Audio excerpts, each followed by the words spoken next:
Right breaking news చూస్తున్నాం. పంచాయతీరాజ్ శాఖలో బదిలీలు పారదర్శకంగా లంచాలకు తావు లేకుండా విధంగా పూర్తి చేయాలని డిప్యూటీ సీఎం పవన్ కళ్యాణ్ పేర్కొన్నారు. కూటమి ప్రభుత్వ పాలన 100 రోజులు దాటిన సందర్భంగా పవన్ కళ్యాణ్ శనివారం ఒక ప్రకటన విడుదల చేశారు. ప్రజా ప్రయోజనం, అభివృద్ధి లక్ష్యాలుగా కూటమి ప్రభుత్వ పాలన జరుగుతుందన్నారు.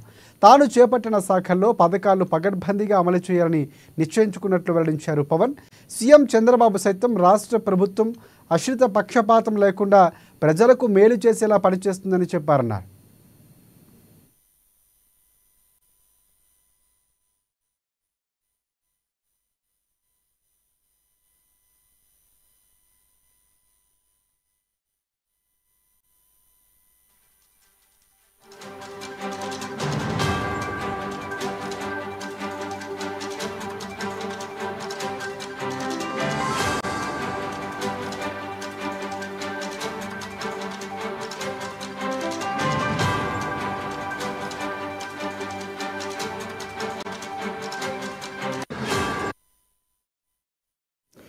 రైట్, పంచాయతీరాజ్ శాఖలో బదిలీలు పారదర్శకంగా లంచాలకు తావులేని విధంగా పూర్తి చేశామని AP deputy CM Pavan Kalyan పేర్కొన్నారు. కూటమి ప్రభుత్వ పాలన 100 రోజులు దాటిన సందర్భంగా పవన్ కళ్యాణ్ శనివారం ఒక ప్రకటన విడుదల చేశారు.